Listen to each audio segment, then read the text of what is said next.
আজকে মনটা খুবই খারাপ। মানে ভীষণ খারাপ, কোনো কিছুই ভালো লাগতেছে না। কারণ আমার আব্বু চলে যাবে।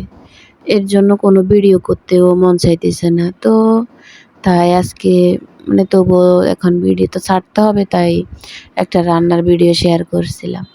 আসসালামু আলাইকুম, সবাই কেমন আছেন? আশা করি সবাই ভালো আছেন।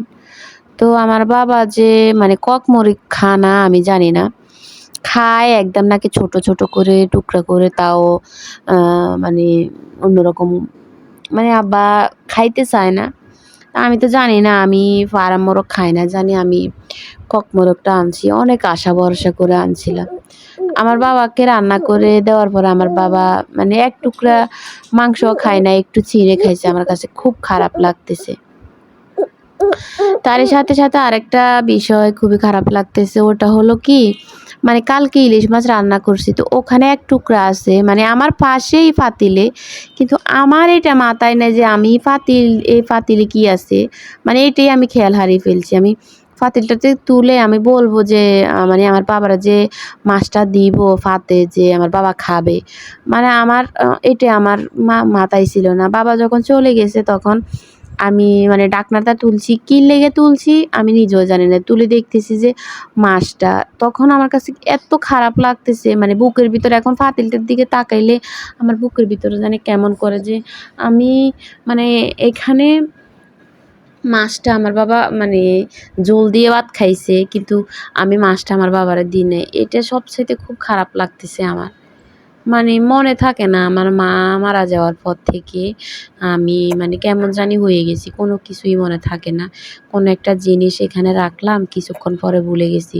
একটা জিনিসের জন্য গেলাম, ওই জিনিসের জন্য গেলাম আমি, কিন্তু এসেছি, আসার পর আমি ভাবতেছি যে কেন আসছি এখানে, কি জিনিস নিব, মানে আমি ভুলে যাই।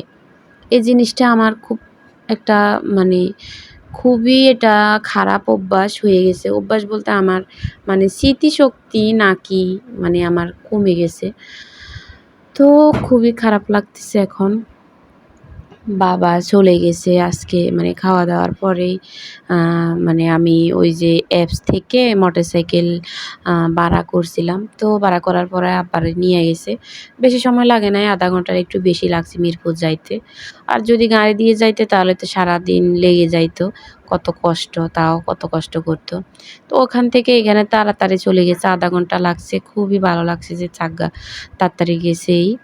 টাকা একটু বেশি গেলেই মানে যেখানে ৳১০০ ৳১২০ ভাড়া, সেখানে ৳৩০০ নিছে বেটা। তো ৳৩০০ নিলেও আমি মনে করি যে তাড়াতাড়ি গেছে, কোনো জার্নিং করে নাই, কোনো জ্যামে পড়ে নাই। তো মুরগিটা রান্না করছি, খুবই তৃপ্তি সহকারে রান্না করছিলাম আমি আমার বাবার জন্য।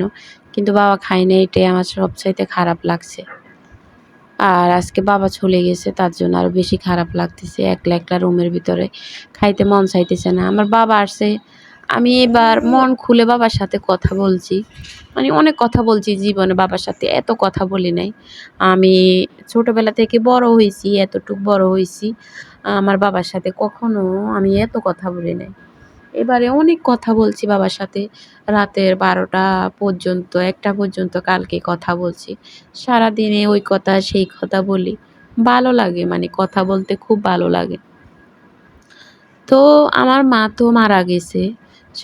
আপনারা সবাই আমার বাবার জন্য দোয়া করবেন, যেন আমার বাবাকে আল্লাহ তাআলা হাজার বছর বাঁচায় রাখে। যেন দুঃখটা বাবার সাথে একটু শেয়ার করতে পারি। কোনো কষ্ট বুকের ভিতরে আসলে যেন বাবার সাথে কথা বললে কষ্টটা কেটে যায়। আল্লাহর কাছে আমি শুধু এইটাই চাই, আর কিচ্ছু চাই না। আপনারা সবাই আমার বাবার জন্য দোয়া করবেন, যেন আমার বাবাকে আল্লাহ হাজার বছর বাঁচায় রাখে। মাকে দুনিয়া থেকে নিয়ে গেছে, এখন বুঝি মা হারা